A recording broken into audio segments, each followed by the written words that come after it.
ကျမကတော့တင်ဆက်သူမဆန္ဒပါပြေးရမှန်ဇလံကောင်းများနဲ့စိတ်ဝင်စားဖွယ်မှုခင်းဇလံကောင်းများကိုနေ့စဉ်မပြတ်တင်ဆက်ပေးနေတဲ့အမှန် YouTube Channel ကနေကြိုဆိုလိုက်ပါရရှင်ဒီနေ့မှာတင်ဆက်ပေးမယ့်ဇလံလေးကိုလည်းနားဆင်အားပေးကြပါအောင်ရှင်အင်းရွာတစ်ကလူတက်မှုကျုံနာမည်ကထေးလင်းအသက်က28နှစ်အဖဦးတိုင်မောင်ဇာတိကတော့ရွှေညောင်ပင်ရွာကပါ။အော်ဟုတ်ကဲ့ပြောပါမယ်။ကျုပ်ရဲ့အမှုကပုံမှန်300နဲ့လူတက်မှုပါ။1998ခုနှစ်ဇူလိုင်လထဲမှာမုံရွာမြို့နယ်တရားရုံးကထောင်ဒဏ်10နှစ်အပြစ်ပေးခံခဲ့ရသူပါ။ဒါပေမဲ့ဟိုက်ကုတ်ဆိုလာအထက်ရုံးကိုအယူခံလွှာအသနာခံစားတင်တော့3နှစ်အပြစ်ဒဏ်ရော့ပြီးထောင်ဒဏ်9နှစ်နဲ့မန္တလေးအရှိကထုံးဖို့ရဲဘက်စခန်းကိုရောက်နေတဲ့သူပါ။ဘလို့ဗျထွက်ပြေးဖို့စိတ်မကူးဘူးလားတဲ့ဟုတ်လားရောင်လို့တော့မှစိတ်မကူးပါဘူးဗျစခန်းရဲ့ဆောင်ပုတ်ဖြစ်တဲ့မိုက်ကျွေးကိုကျွေးနဲ့ဆက်မယ်ဆိုတဲ့ခံယူချက်နဲ့နိုင်ငံတော်ကချမှတ်ပေးတဲ့အပြစ်ဒဏ်ကိုကြည်ကြည်နက်နက်နဲ့ခံယူနေပါပြီဘာရဲဗျပင်ပန်းတလားတဲ့ဟုတ်လားကနာဦးကတော့ကျင်းသားမရမီမှာတိတ်ပြီးပင်ပန်းတာပေါ့ဗျကြောက်ထုတ်လုပ်ရေးလုပ်ငန်းဆိုတာပင်ပန်းတာပေါ့ဒါပေမဲ့အခုတော့လုံနေကြအလုပ်မှုကျင်းသားရသွားပါပြီကျမ်းမာရေးကိုမေးပြန်တာလားကောင်းပါတယ်စာရေးဆရာကြီးဒါပေမဲ့လို့နေမကောင်းဖြစ်နေပြန်တော့လေစခန်းမှာဆေးဝါးအပြည့်စုံရှိပါတယ်ယောဂကြီးငယ်အလိုက်ထိုက်တဲ့လို့ကုသပေးကြပါတယ်ဒီအတွက်တော့ပူစရာမလိုပါဘူးဗျအလုတ်ပင်ပန်းလို့ထွက်ပြေးဖို့ဆိုတာကတော့လုံးဝစိတ်မကူးပါဘူးတနိုင်ငံလုံးမှာတရားဥပဒေစိုးမိုးရေးကပြန့်နှံ့နေပြီးလူဆိုးလူမိုက်တွေအတွက်အမဲရောင်နေမြေကမရှိတော့ဘူးလေဗျာဩလူသက်မှုဖြစ်ပွားရတဲ့အကြောင်းရင်းဇင်းမြစ်ကိုသိချင်တာလားပြောပါမယ်စာရေးဆရာကြီးရှေ့ကလောမကြီးစမ်းပါနေ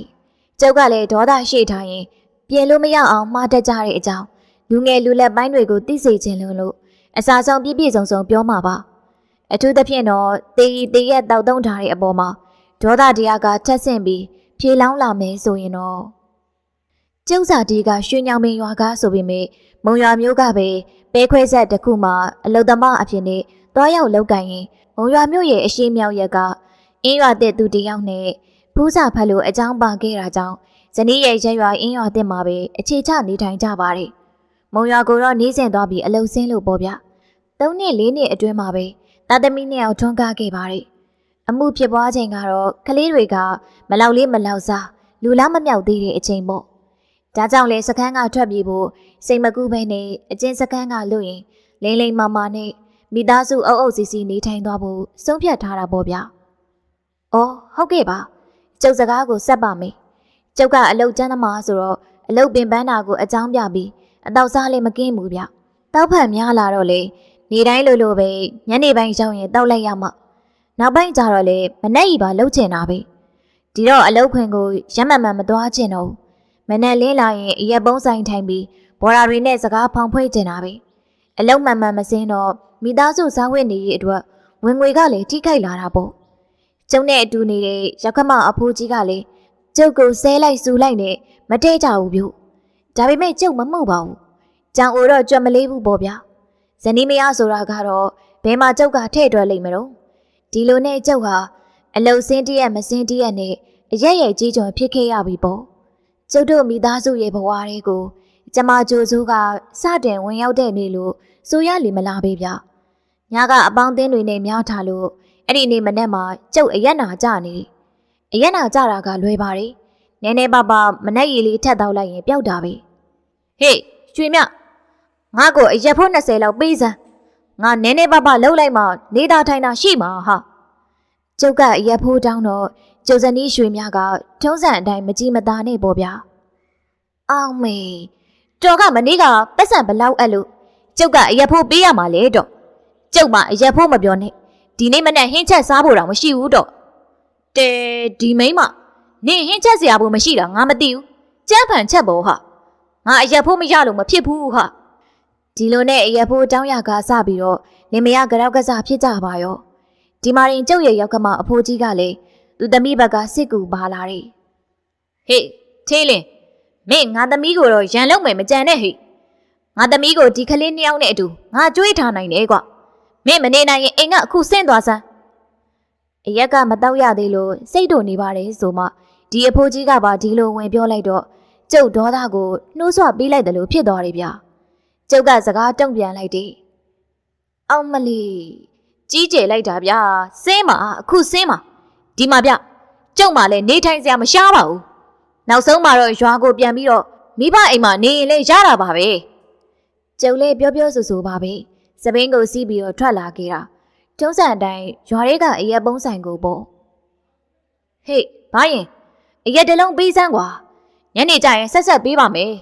အခုတော့ပတ်စံမပါဘူးခမဒီလိုပြောနေကြပဲအရင်အကျွေး300ကျော်လည်းမပေးသေးဘူးဒီလိုနဲ့ထက်ပြီးသားတင်းနေတာ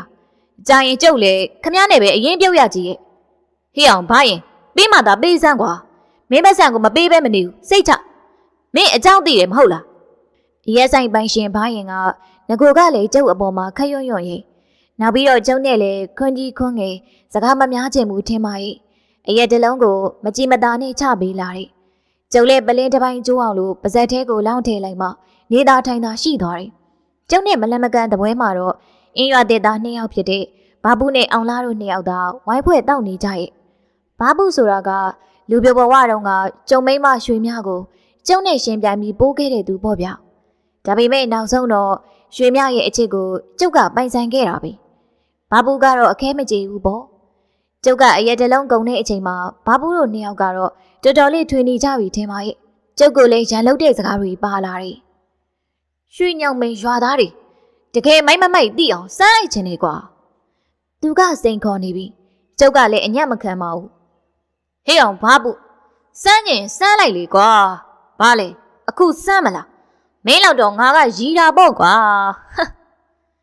ကျုပ်ကချက်ချင်းဆိုသလိုစကားတုတ်ပြန်လိုက်တယ်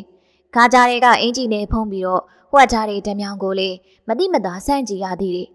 ကျုပ်ရဲ့စကားကြောင့်ဘာဘူးတို့2ယောက်အရက်ထွေနေကြပေမဲ့ကဆိုင်ဖြစ်သွားကြတယ်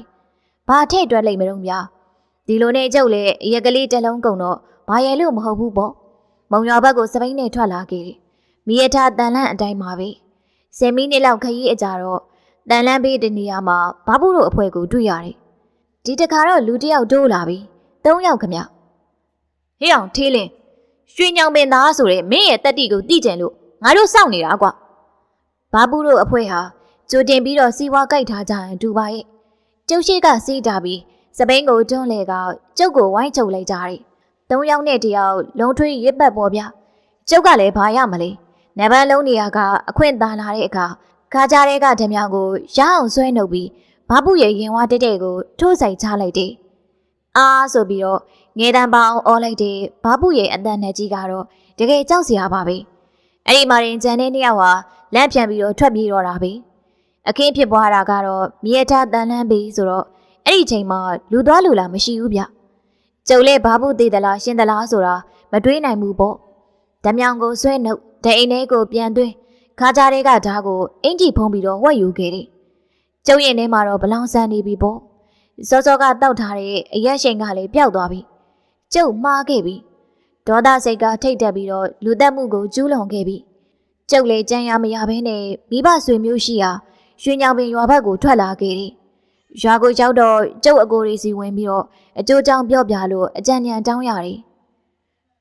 မိုက်ပါပြီငါညီထေးလင်းရာကဲကွာဖြစ်လာမှတော့တို့ညီအကိုတွေထေးအောင်တို့ထေးတောင်တို့နဲ့တိုင်မဲလောက်ကြတာပေါ့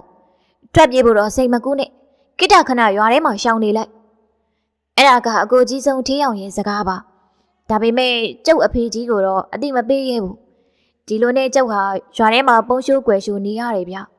မုံရွာရဲစခန်းကလိုက်လာကြမယ်တရင်ကိုလည်းနားဆွဲနေရသေးတယ်ဘာဘူးတေးဆုံးသွားတယ်ဆိုတဲ့တရင်ကိုလည်းခိုင်လုံသိရပြီဗျ2ရက်3ရက်လောက်ကြာတော့မုံရွာအမှတ်1ရဲစခန်းကရဲတပ်ဖွဲ့ဝင်တွေရွှေညောင်ပင်ရဲစခန်းကိုရောက်လာကြတယ်လို့သိရတယ်လူတက်မှုနဲ့တင်းရှောင်နေတဲ့တရားခံကိုဖမ်းဖို့လာတယ်ဆိုပေကျုပ်မှလည်းတင်းရှောင်နေရတာမလွယ်ပါဘူးနေလေနေခင်းမှာတောထဲကအတိမိတ်ဆွေတွေရဲ့နှင်းစီချမ်းထဲမှာအိတ်လို့အိတ်ရနဲ့မကြာခဏနေရရွှေပြောင်းနေရတာပါလိပ်ပြလက်နေတယ်လို့ဆိုကြပါစို့ဗျကဲငါညီထေးလင်းယောက်ျားပဲကွာဖြစ်လာမှတော့ရင်ဆိုင်ရမှာပေါ့လုံရဲရင်ခံရရမယ်ကွာစခန်းကိုသွားပြီးတော့အဖမ်းသာခံလိုက်ပါတော်ကြရင်အပြစ်ကပိုပြီးကြီးနေမယ်ရုံးရောက်မှငါတို့ဝိုင်းပြီးတော့ကူညီကြမယ် အဲ့ဒါကျုပ်အကိုရဲ့နှစ်သိမ့်စကားပေါ့ဗျဟုတ်ပါရဲ့ကျုပ်လည်းစိတ်ကိုဒုံဒုံချလိုက်ပါရီဟုတ်ပါတယ်ဗျဒီလိုတင်းချောင်နေရတာဟာစိတ်ပင်ပန်းလုံးပါရီဂက်ကျုပ်ထောင်ကျုပ်ကြီးရဲ့ရောက်သွားရင်သာအကိုတို့ပြစ်မထားကြပါနဲ့ကျုပ်အဖမ်းခံမှာတော့မေးကျုပ်ကရွှေညောင်ပင်ရဲစခန်းကဂက်စရေးကြီးတပွဲရှိမှရောက်နေပါရီကျုပ်ရဲ့မှုကင်းဖြစ်စဉ်ကိုအကွက်စစ်စစ်မေးမြန်းနေသူကတော့ရွှေညောင်ပင်မှာအမှုကာလအတွင်းကစခန်းမှုအဖြစ်တာဝန်ကျခဲ့တဲ့ရဲအုပ်လာဖုံးမှာကျုပ်ကထွက်ဆိုသွားလိုက်ဂက်စရေးကဝန်ခံချက်ကိုလိုက်ရိပ်မှတ်လိုက်နေပေါ့ကောင်းပြီလေမောင်ထီးလင်းလူတက်မှုကျူးလွန်ရမှာအသုံးပြုခဲ့တဲ့လက်နက်ဖြစ်တဲ့ဓမြောင်ဓာမမုတ်ချွန်ထက်တဲ့တန်တယ်လက်နက်လို့ကောက်ချက်ချနိုင်ခဲ့ပြီဟုတ်ကဲ့ရပါတယ်ဘူးကြီးဒါပေမဲ့ဓမြောင်ကရွာထဲကတစ်ပင်အခေါင်းထဲမှာဝတ်ထားခဲ့တာပါကောင်းပြီလေအဲ့ဒီတက်တဲ့ကံပစ္စည်းကိုအခုချက်ချင်းအပ်စီခြင်းနေဟေးမောင်မောင်တန်းမောင်ထီးလေးနဲ့အတူရွာထဲကိုလိုက်သွားမယ်တက်တဲ့ကံပစ္စည်းဓမြောင်ကိုတိမ့်ဖို့အတွက်အဆောင်ရဲသား3ယောက်စုစည်းလိုက်ဟုတ်ကဲ့ဆရာကျုပ်ကစခန်းမှုဦးစီးတဲ့ရဲသား3ယောက်နဲ့အတူရွှေညောင်ပင်ရွာထဲကိုသွားကြပြီးတမဝါယမဆိုင်ရဲ့အနောက်ဘက်ကလှဲလန်းချောင်းဘေးကညောင်ပင်အခေါင်းထဲမှာဝတ်ထားခဲ့တဲ့ဓမြောင်ကိုအနှံခဲ့ပါရီဒီလိုနဲ့စခန်းကိုပြန်ခဲ့တယ်ဆိုပါစို့ကျုပ်ကိုယ်တိုင်ကဝင်ရောက်အဖမ်းခံပြီးတက်တဲ့ကံပစ္စည်းပါအနှံပြီးပြီဆိုတော့မုံရွာအမှတ်1ရဲစခန်းကရောက်လာကြတဲ့ရဲတပ်ဖွဲ့ဝင်3ဦးအဖို့အေးအေးဆေးဆေးပါပဲတာဝန်ပေါ့သွားတာပေါ့ကဲမောင်ထေးလင်းမင်းရဲ့ထွက်ဆိုချက်ကိုဖတ်ပြမယ်ဂက်စီရေးကြီးတက်ကြက်ကြီးစိတ်ရေးကကျုပ်ရဲ့ထွက်ဆိုဝန်ခံချက်ကိုဖတ်ပြပါရီဟုတ်ပါရီကျုပ်ထွက်ဆိုခဲ့တယ်လို့ပါပဲအပိုလိုမရှိတိတိကျကျပါပဲရဲတပ်ဖွဲ့တို့ရဲ့အခေါ်အသုံးနှုန်းအရာကျုပ်ရဲ့အမှုကိုရုံးတင်စစ်ဆေးနိုင်အောင်အမှုတိဆောက်ပေးရသူကဘူကြီးလာဖုံရဲဥပါအမှုကာလအတွင်းမှာရုံးထုတ်စစ်ဆေးနေရစဉ်မှာရဲဥလာဖုံဟာမုံရွာနဒဝန်မျိုးတစ်ကိုပြောင်းရပါတယ်ကျုပ်အမှုကိုစီရင်ချက်ကြတော့ရွှေညောင်ပင်ရဲစခန်းမှာရဲဥတန်းမြင်ရောက်နေပါပြီတရားရုံးမှာလည်းကိုယ်တိုင်ဖြောင်းချက်ပေးခဲ့ပါရီအမှုလမ်းကြောင်းကဘာမှကောက်ကောက်ကွယ်ကွယ်မရှိပါဘူးကျုပ်ကဖြောင်းဖြောင်းတန်တန်ဝန်ခံထွက်ဆိုခဲ့ပြီးပြီတေသူဘာဘူးနဲ့တူလိုက်ပါခဲ့တဲ့အောင်လာကလည်းတိတိကျကျထွက်ဆိုခဲ့တယ်ရုံးထုတ်စစ်ဆေးလို့9ချိန်မြောက်မှာတော့ကျုပ်ရဲ့အမှုကိုဆွဲချက်တင်နိုင်ခဲ့တယ်မြန်မြန်ဆန်ဆန်ပါပဲ10ချိန်မြောက်ရုံးထုတ်စစ်ဆေးတဲ့နေ့မှာကျုပ်ရဲ့အမှုကိုစီရင်ချက်ချခဲ့ပါတယ်အာကိုအားထားသဘောနဲ့တရားရုံးရဲ့အကျိုးဆောင်ရှိနေငှားခဲ့ပေမဲ့အမှုမှာတရားခံကိုယ်တိုင်ကဖြောင်းချက်ပေးခဲ့တဲ့အပြင်တပ်သိများရဲ့ထွက်ဆိုချက်တွေတပ်သိကံပစ္စည်းဓမြောင်သွေးစွန်းနေတဲ့ကျုပ်ရဲ့အဝတ်စားနဲ့လုံလောက်နေပြီဆိုတော့ဟုတ်ပါတယ်မုံရွာမြို့ရုံးထိုင် KI တရားရုံးကအလုတ်ကျန်းနဲ့ထောင်ဒဏ်10နှစ်ချမှတ်လိုက်ပါရီအဲ့ဒီတုန်းကမြကျုပ်စံတီးရွှေများဆိုရင်ရုံးကအပြင်ဘက်မှာမူးမိုက်လဲကျသွားလို့နှာနဲ့ယူရရီဘာမတိညာမတိခလေးနှစ်ယောက်ကတော့မျက်စိကလေးတွေပေကလက်နဲ့အခုတိုင်မြင်အောင်သေးတယ်ဗျတခုတော့ပြောဖို့မိတ်ကြံခဲ့တယ်အမှုကိုပို့ပြီးတော့ကြီးလေးစေပြီးနှင်းများအပြစ်ကျစေခဲ့တာကတော့ကျုပ်သွားလေရမှာအမြဲတမ်းလှုပ်ဝက်ပြီးကင်ဆောင်နေကြဓမြောင်းမဲဗျတမ်းမှုပြုလုပ်ရန်ကြံစီနေသူလို့ကောက်ချက်ချနိုင်ခဲ့တာပေါ့စာရေးသူဆရာကြီးကိုလည်းကျေးဇူးတင်ပါတယ်ဖြစ်စဉ်ကိုပြောကြားသူရဲအုပ်လာဖုံနဲ့ဒုတိုက်ချက်မောင်မောင်တန်းတို့ကိုကျေးဇူးတင်စွာဖြင့်ဟုတ်ကဲ့နောက်ထပ်တစ်ပုတ်အနေနဲ့မျက်စိတမိတ်ဘဝတပြက်ဆိုတဲ့ဖြစ်ရမှန်ဇလန်းလေးကိုလည်းဆက်လက်တင်ဆက်ချင်ပါတယ်ရှင်ရာဇဝတ်ပြစ်မှုတစ်ခုကျူးလွန်ခြင်းရဲ့အဓိကအခြေခံသဘောတရားများကမိမဒေါသငွေရန်ညူဂလေစာစားတဲ့အချက်များကြောင့်ဖြစ်ပွားကြသည်ကများပါတယ်စာဖတ်သူများကိုယခုဖြစ်ရမှန်ဇလန်းအပေါ်မှာအထက်ဖော်ပြပါအချက်များထဲမှာဒေါသရဲ့အမှားတရကြောင့်ရေးသားဖော်ပြသွားမှာဖြစ်ပါတယ်1998ခုနှစ်နိုဝင်ဘာလကဖြစ်ပါတယ်မန္တလေးတိုင်းတက်ကုန်းမြို့အနောက်ဘက်စင်သေးချောင်းကြီးကိုပိတ်ပြီးတော့စေတခုဆောက်လုပ်ရန်ရွာနီကျုပ်ဆက်ရွာများမှာနေစားနဲ့ဝင်ရောက်လုပ်ကင်ခဲ့ကြတဲ့စေတီဆောက်ရန်စေပေါင်ပြုလုပ်ရာမှာပေါင်အတွက်မြေတူးမြေသေးမြေဖို့လုပ်ငန်းများကိုလုံနေကြတဲ့သူအချင်းမှာညောင်ပင်သာရွာမများဝင်လှဝင်းတို့လည်းပါဝင်ခဲ့ကြတဲ့၎င်းတို့အဖွဲ့မှာလူ10ဦးခန့်မှာအဖွဲ့ဖွဲ့ကြတဲ့ထိုအထဲမှာမြဝင်းမှာလူရိုးလူအား၎င်းရဲ့ညီလှဝင်းကမဟုတ်မခန့်နေပူပူအောက်မှာချွေးတန်ရွှေနဲ့ပေါက်ပြတရွင်းကိုစီကိုင်ကကိုယ့်အပိုင်းနဲ့ကိုလုံနေကြရတဲ့မြဝင်းလှဝင်းတို့အဖွဲ့ထဲမှာမောင်ထီးဆိုသူကရွာထဲမှာလူတွင်ကျဲလူမိုက်လိုအမိရသူတူက ခန္ဓာကိုယ်ဖွဲ့စည်းပုံကလည်းမြဝင်းလာဝင်းတို့ထက်တစကြောပုံမူထွားခြင်းနဲ့ဆယ်ဦးဖွဲ့ပြီးအလုံးလုံးနေကြစဉ်လူစွာမောင်ထေးကအလုံးကောင်းကောင်းမလုပ်အပားခုပြီးတော့နားနေတဲ့အချိန်ကများတယ်။ထိုမြင်ကွင်းကိုလည်းအလုံးလုံးနေကြသူနေဘူးအောက်မှာလုံးနေကြရသူတို့ကမနှိမ့်မြို့မကြိုက်နှစ်သက်ကြပြီ။ဒါပေမဲ့မောင်ထေးကိုဘသူကမှမပြောရဲကြ။ထိုအထဲမှာလူရိုးမြောင်ဝင်းကမော်မော်ပန်းပန်းနဲ့မကြေးမနဲ့မောင်ထေးကိုပြောခဲ့တယ်။ကိုမောင်ထေးခမတရားလုံးပြီဗျာ။အတူတူချင်းပဲခမကနားနေတဲ့အချိန်ကများပြီ။အော်မမင်းကလားငါ့ကိုဘယ်တော့မှလွန်ဆန်ဘူးလို့လေမင်းပါစက်ပိတ်ထားလိုက်စမ်းဒါကတော့တရားလုံးလို့ပြောတာပဲဗျကျန်တဲ့သူတွေကိုလည်းတနာအောင်မှာပေါ့ဟေ့မြဝင်းတော်ဆိုတော်စမ်းငါမလုပ်တော့မင်းကဘာလုပ်ချင်လဲသူစင်အနီးမှာကျန်တဲ့သူများတွေမှာအသက်အကြီးဆုံးဥပုပ်ရွှေကဝင်းပြောပြန်နေကဲပါကွာတော်ကြပါတော့မောင်ထေးကလည်းဘာကြီးတို့ကိုလည်းအားနာအောင်ပေါ့ကွာမြဝင်းကလည်းအကောင်ပြောတာပါကဲငါတူနားပြီလေအလုတ်ကူလုတ်ဘေးအောင်ပေါ့ကွာဝင်ရောက်ဖြန့်ပြေးစကားဆိုခဲ့တယ်မှန်လဲမှန်ပါတယ်မောင်ထေးတရားလွန်ပါတယ်မောင်ထေးမှမကြည်မနှံ့နဲ့ပေါက်ပြဆွဲပြီးအလုတ်ဝင်လို့တည်ရေသားကိုအချောင်လိုက်လို့သူမောင်ထေးမှစိတ်မပါတပါနဲ့အလုတ်ကိုလုံနေဆယ်တီဆောက်ရမှာဆယ်ပေါင်ရဲ့အခြေခံအုံမြင့်ချရန်အတွက်မြေဖို့ရမှာမြေမသွားစေရန်ရေလောင်းကြရတယ်မြဝင်းတို့အဖွဲမှာနှစ်ဦးတည်းရေတထန်းသွားပြီးတော့ခတ်ကြရတယ်လာဝင်းနဲ့တခြားသူတို့ရေသွားခရရတဲ့အလှည့်ကိုရောက်ခဲ့တယ်မြဝင်းတို့မြေပေါက်နေတဲ့နေရာရဲ့အရှိတောင်တောင်ဂိုင်းတရာကျော်ခန့်ရှိရေတွဲမှာရေခက်ရခြင်းဖြစ်တဲ့လှဝင်းနဲ့တတွေရေသွားခတ်နေကြတဲ့မြဝင်းတို့မှာမြေပေါက်နေကြတဲ့မြဝင်းမြေပေါက်နေတဲ့နေရာနဲ့မောင်ထေးမြေပေါက်နေတဲ့နေရာမှာမျက်နှာချင်းဆိုင်မကြတကြနေရာဖြစ်တဲ့မြဝင်းပေါက်နေတဲ့မြေကြီးမှာမြေစာကိတ်တချို့မှာမောင်ထေးရဲ့ခန္ဓာကိုယ်ပေါ်ကိုပဲ့စင်ထိမှန်ခဲ့တဲ့ဒုံမစတင်ပြီးတော့ပြဿနာကစခဲ့တယ်ဟေ့မြဝင်းမင်းလူကိုမမြင်ဘူးလားမင်းမျက်လုံးကန်းနေလားငါ့ကိုစိတ်ခေါ်တာလားစသဖြင့်မကြောက်မနာသာဆယ်ရီတိုင်းထွားမှုများနဲ့မောင်ထေးရဲ့ဒေါသစိတ်ကထိတ်ကိုရောက်ပြီးမြဝင်းထံကိုတဟုန်တို့ထိုးပြေးသွားခဲ့တယ်မြဝင်းကတောင်းပန်စကားဆိုရီကျွန်တော်မမြင်လို့မဟုတ်ပါဘူးမြေဆိုင်ကမှလို့ဆင်သွားတာပါမတော်တဆဖြစ်တာပဲဗျာတောင်းပန်မိမိဒေါသသားကောင်မောင်ထေးကဖြည့်ရှင်းခွင့်မပေးပေခွန်အားကိုအားပြုပြီးမြဝင်းကိုမရက်မနာလက်သီးနဲ့ထိုးလေတော့တယ်ရုတ်တရက်မူဘေးကလူများကပြန်ပြေးချိန်မရလိုက်ကြ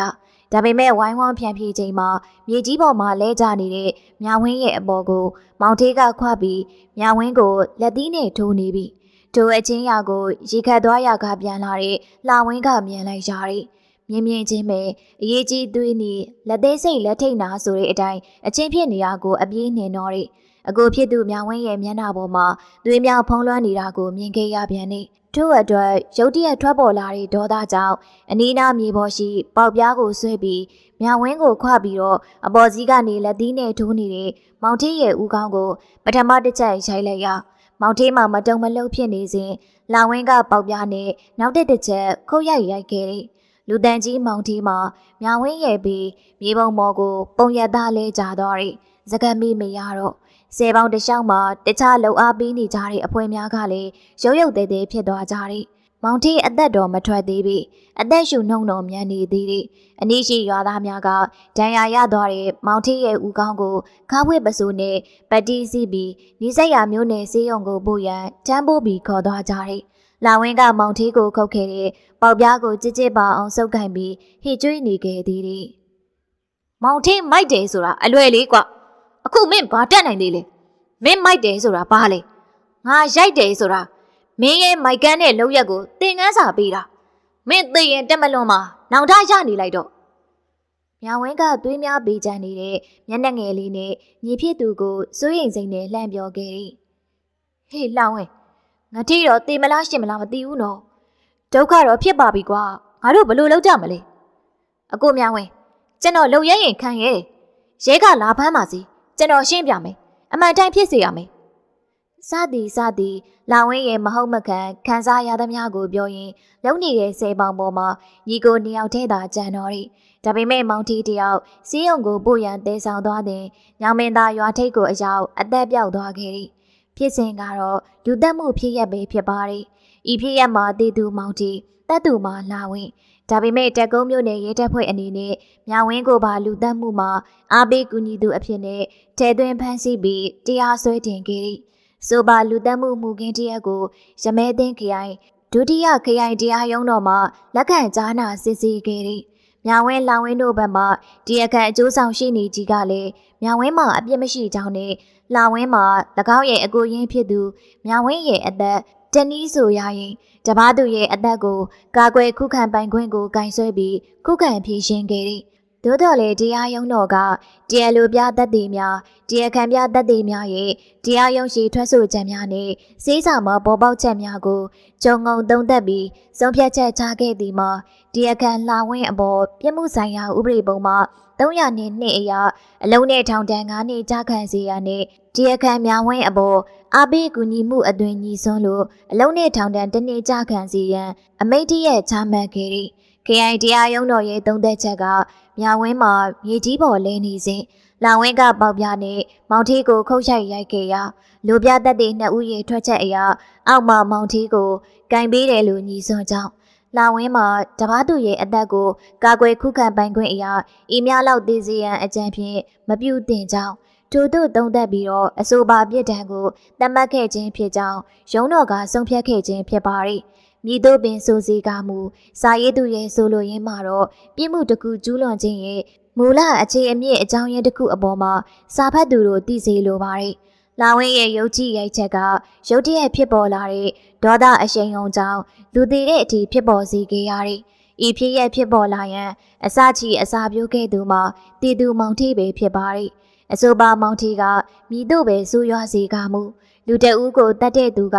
ဥပဒေအရာလူသက်မှုကျူးလွန်သူသားဖြစ်မိဒါကြောင့်ဒေါသထွက်ခြင်းကမြည်သည့်အချိန်ခါမှကောင်းကျိုးမပြုနိုင်မီလူသားတို့ရဲ့မွေးဖွားခြင်းမှာတည်ခြင်းအဆုံးသို့စက္ကန့်တန်၍တရွေသွားနေကြတာကိုရေဘူးရအတိမြတာရှိကြတဲ့အတိတ်ပဲတီတီထွန်းဖောက်သိခဲ့ရင်တော့အိုခြင်းနာခြင်းတည်ခြင်းသဘောများကိုမြင်လာကြလိမ့်မယ်မသေးမီနေရတဲ့ဒူတောင်းလာတဲ့အချိန်ကာလအတွင်းဥပဒေပေါင်းအတွင်းမှာဥပဒေအသည့်တရားများနဲ့မိမိရဲ့စိတ်ဓာတ်ကိုမိမိထိန်းချုပ်ထားနိုင်ခဲ့ရင်တော့အဘယ်သို့သောပြစ်မှုမျိုးများနဲ့ကြုံတွေ့နိုင်စရာအကြောင်းမရှိတော့စာရေးသူဆရာကြီးကိုလည်းကျေးဇူးတင်ပါတယ်ဟုတ်ကဲ့ဇလန်းလေးကတော့ဒီနေရာမှာပဲပြီးဆုံးလို့သွားပါတယ်ရှင်နားဆင်အားပေးခဲ့ကြတဲ့တဦးတယောက်ချင်းစီတိုင်းကိုကျေးဇူးတင်ပါတယ်ရှင်နားဆင်ပေးခဲ့ကြတဲ့ပရိသတ်များအားလုံးစိတ်ချမ်းသာခြင်းကိုယ်ဤချမ်းသာခြင်းနဲ့ပြည့်စုံကြပါစေဘေးအန္တရာယ်အပေါင်းမှလည်းကင်းဝေးကြပါစေရှင်